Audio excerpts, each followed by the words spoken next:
नमस्कार दोस्तों, मैं दिनेश कुमार आप सबका स्वागत करता हूं आपके अपने परिवार स्मार्ट स्टडी अप्रोच के ऑनलाइन प्लेटफॉर्म पर, जहां आज हम बात करने वाले हैं भारत के द्वारा सिंधु जल समझौता को लेकर के एक बड़ा फैसला लिया गया है।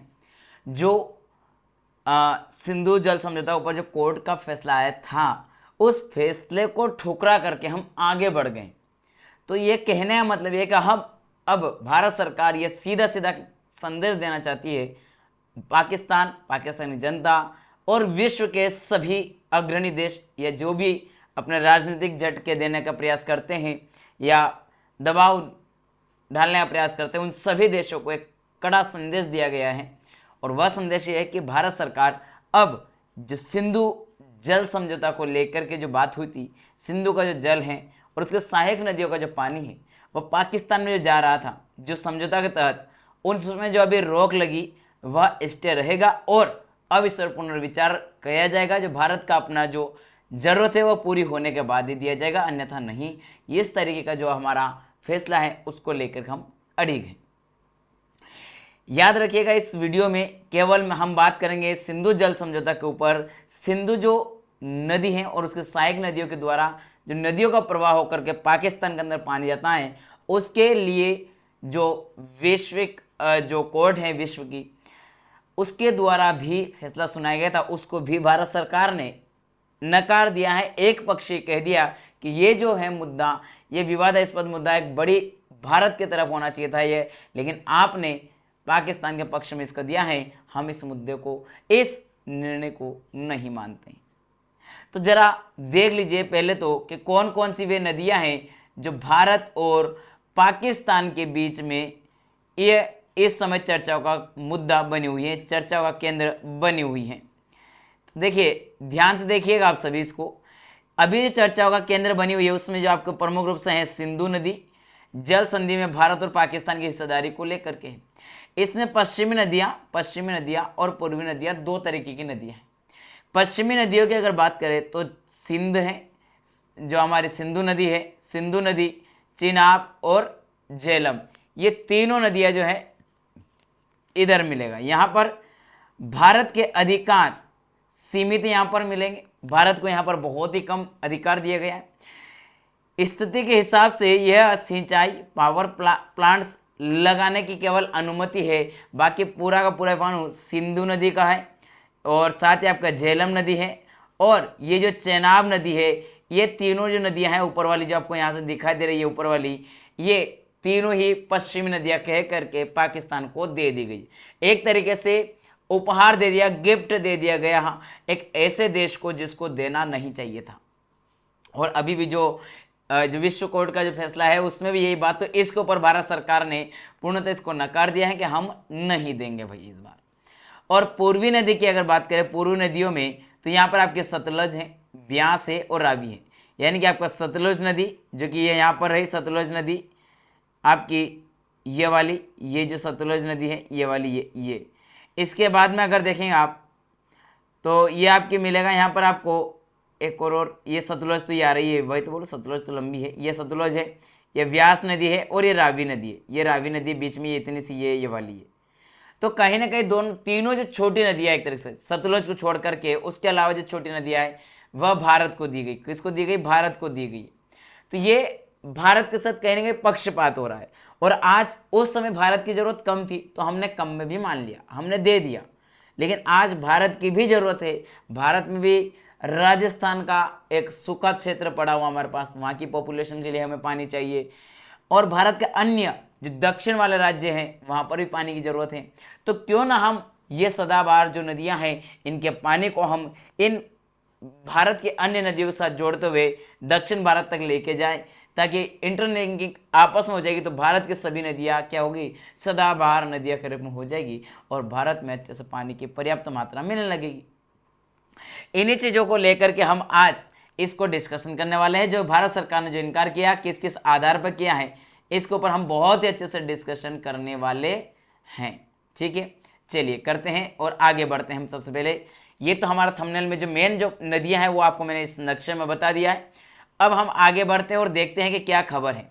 मैंने आपको न्यूज़पेपर की कटिंग ऐसी ऐसी दी है याद रखिएगा ये जो पेपर है दैनिक जागरण का है, ये दैनिक जागरण है, दैनिक जागरण का। अरे यार पेन नहीं निकाला मैंने आज, रुकिए जरा 1 मिनट रुकिएगा, बस इसको मैं पहले डिलीट कर दूं। 1 मिनट का समय दीजिए मुझे, पेन अभी ओपन कर लेता हूं, अभी पेन सही से ले लेता हूं एक बार, ताकि व्यवस्थित रूप से क्या हो सके, लिखा जा सके और समझाया जा सके। बस ये हो गया पेन का काम। चलिए हम देखते हैं यहाँ पर। तो सबसे पहले ये जो पेपर है ये दैनिक जागरण का, दैनिक जागरण जो पेपर होता है दैनिक जागरण, उस दैनिक जागरण का कौन सा संस्करण है, आपका राष्ट्रीय संस्करण, उसका कटिंग लिया गया है दैनिक जागरण का। भारत ने किया जल विद्युत परियोजनाओं पर मध्यस्थता कोर्ट के फैसले को खारिज कर दिया है। इसको लेकर के अभी अलग अलग ये न्यूज़ आई है, अभी इसके ऊपर डिबेट चली, इसके ऊपर बहुत सारे विचारक अपने विचार भी देंगे, वो सब कुछ होगा। मैं आपको इसका मूल क्रश बताने वाला हूँ आज। भारत ने शुक्रवार को जम्मू कश्मीर में 2 पनबिजली परियोजनाओं पर हेग में स्थित स्थायी मध्यस्थता न्यायालय के फैसले को पूरी तरह से खारिज करते हुए इसने पाकिस्तान के साथ विवाद समाधान के कथाकथित ढांचे को कभी मान्यता नहीं दी है के बारे में बात कर दी गई। मतलब हमने मान्यता नहीं दी है। ये द हेग क्यों है मैंने यहाँ लिखा, ये इसको हेग लिखा, लेकिन आपसे वहाँ पर द हेग भी आ सकता है एग्जाम में। तो ये शांति का शहर भी कहता है इसको, क्यों कहता है, क्योंकि ये जो है मध्यस्थ न्यायालय है ये वहाँ पर ये शांति के लिए है, तो इसे शांति का शहर भी कहता है द हेग को। अगर आपके एग्जाम में प्रश्न आया तो याद रखिएगा। मध्यस्थ न्यायालय का मुख्यालय कहाँ है, द हेग में है। विदेश मंत्रालय ने यह भी स्पष्ट किया है कि किशनगंगा और रातले पनबिजली परियोजनाओं पर पाकिस्तान की आपत्तियों से संबंधित मामले में फैसले का जिक्र करते हुए कहा है कि भारत इस कथाकथित फैसले को खारिज करता है, क्योंकि यह फैसला इसका कोई आधार है ही नहीं। अपने फैसले में मध्यस्थ न्यायालय ने कहा कि अप्रैल माह की बात, अभी जो घटना हुई, सिंधु जल संधि को स्थगित करने का भारत का फैसला विवाद पर उसकी क्षमता को सीमित करता है और उसका फैसला सभी पक्षों पर बाध्यकारी है। इस पर विदेश मंत्रालय ने कहा कि पाकिस्तान के इशारे पर यह ताजा नाटक आतंकवाद के वैश्विक केंद्र के रूप में अपनी भूमिका के लिए जवाबदेही से बचने का उसका एक और हताशा भरा प्रयास है। केवल और केवल इस तरीके से नाटक ये कर रहा है, मुद्दे से भटकाने का प्रयास कर रहा है। पाकिस्तान के द्वारा कहा गया है, याद रखिएगा इस समय पाकिस्तान अमेरिका के गोद में जाके बैठा है, तो कहीं ना कहीं आपको ये इफेक्ट सभी तरीके से वहां भी दिखाई दे रहा होगा। हालांकि आपको क्लियर नहीं दिखाई दे रहा तो देख लीजिए। इस मनगढ़ंत मध्यस्थता तंत्र का सहारा लेना अंतर्राष्ट्रीय मंचों पर धोखाधड़ी और हेरफेर करने की उसकी पुरानी जो प्रवृत्ति है उसी का अनुरूप लिया उसने, उसी के अनुसार चल रहा है। वो कभी पिंदे लोटे का व्यक्ति है, कभी इधर कभी इधर है। तो क्या एक तरीके से, छोड़िए मैं वो ऐसा कुछ नहीं बोलूँ, उसकी वजह से क्या समाज में कटाक्ष होने लगा, वो ऐसी बात नहीं करें। लेकिन ये कह सकते हैं कि जिसका कोई है ही नहीं वो कभी इसके साथ में जाकर इसके साथ में रहने वाला बनता है, कभी चाइना के साथ तो कभी अमेरिका के साथ, कभी चाइना कभी अमेरिका, बस इन दोनों के साथ में वो जाकर के सोता रहता है, इन दोनों के साथ में खिलाड़ करता रहता है, क्योंकि इन्हीं के आधार पर वो जीवित हैं। अगर नहीं जाके करेगा काम तो इनका कहना नहीं मानेगा, इनका कहा हुआ नहीं करेगा तो फिर कैसे काम चलेगा। विदेश मंत्रालय ने कहा है कि भारत का रुख हमेशा से यही रहा है कि इस तथाकथित मध्यस्थ निकाय का गठन अपने आप में सिंधु जल संधि का गंभीर उल्लंघन है। मध्यस्थ न्यायालय ये कह रहा है कि भारत के द्वारा जो कदम उठाया गया है ये कदम गलत उठाया गया, ऐसा कह रहा है।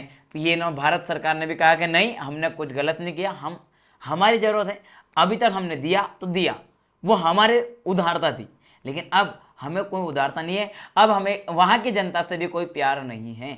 अगर वहाँ की जनता अभी तक इतने सालों से 1947 से दे रखा था, अगर अभी तक भी वहाँ से इस बात को अगर मान के चलती तो ये जो आतंकी घटना है ये ना होती, शांति बहाल होती इस क्षेत्र में। इसलिए इस मंच के समक्ष कोई भी कार्यवाही और इसके द्वारा लिया गया कोई भी निर्णय क्या होगा, अवैध माना जाएगा। इसलिए न केवल इसकी प्रक्रिया अवैध है बल्कि इसके सभी निर्णय भी अपने आप में अवैध और शून्य हैं। भारत ने भी ये कहा, किसने, जो मध्यस्थ न्यायालय उसके द्वारा। तो भारत ने अपना तर्क दिया कि भारत ने कभी भी इस कथाकथित मध्यस्थ न्यायालय के अस्तित्व को कानूनी रूप से मान्यता नहीं दी। भारत में इस फैसले को पाकिस्तान की दुनिया को गुमराह करने की एक नई कोशिश है, इसलिए इस बारे में बात चल रही है। तो साथियों, आप सभी को पता चल ही गया कि पाकिस्तान क्या है।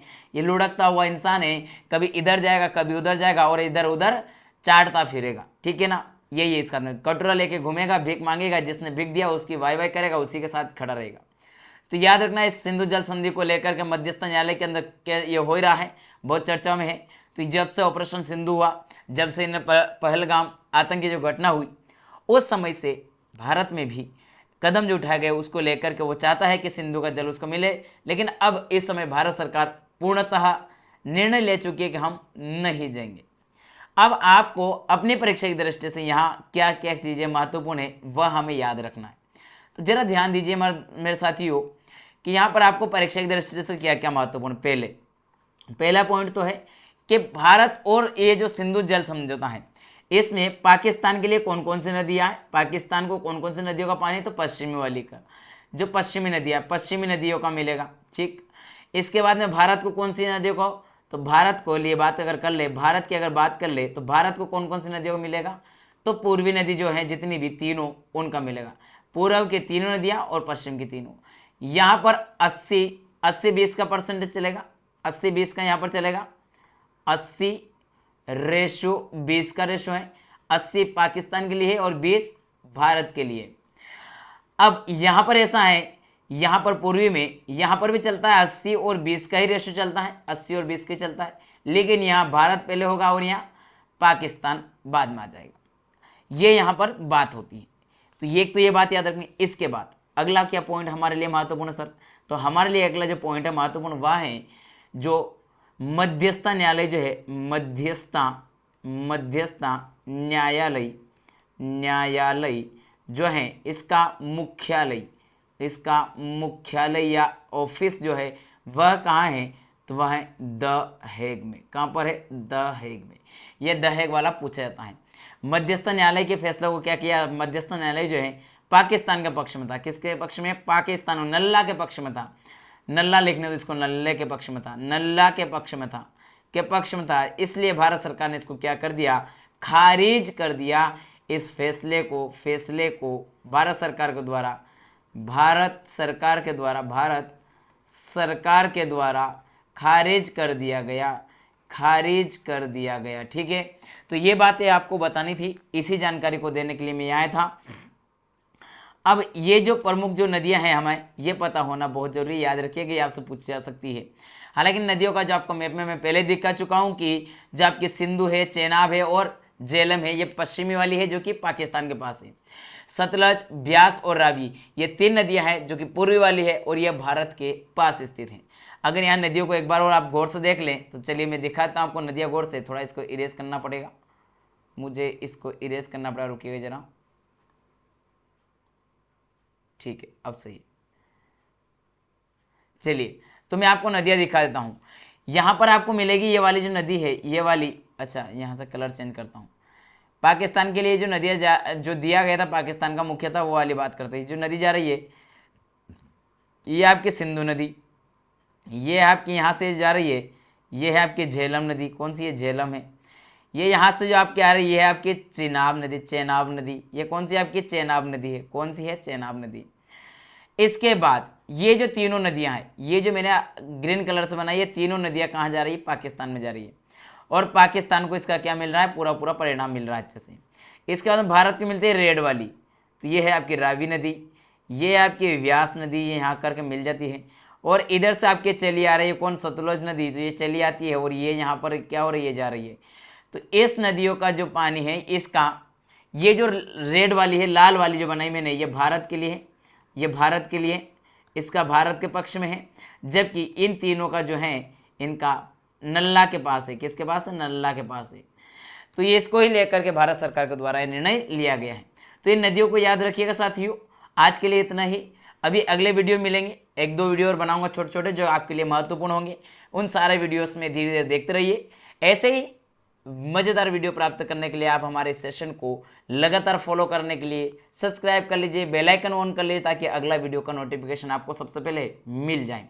चलिए तो अगले वीडियो में मिलेंगे अगली क्लास में, तब तक के लिए आप सभी को जय हिंद, जय भारत।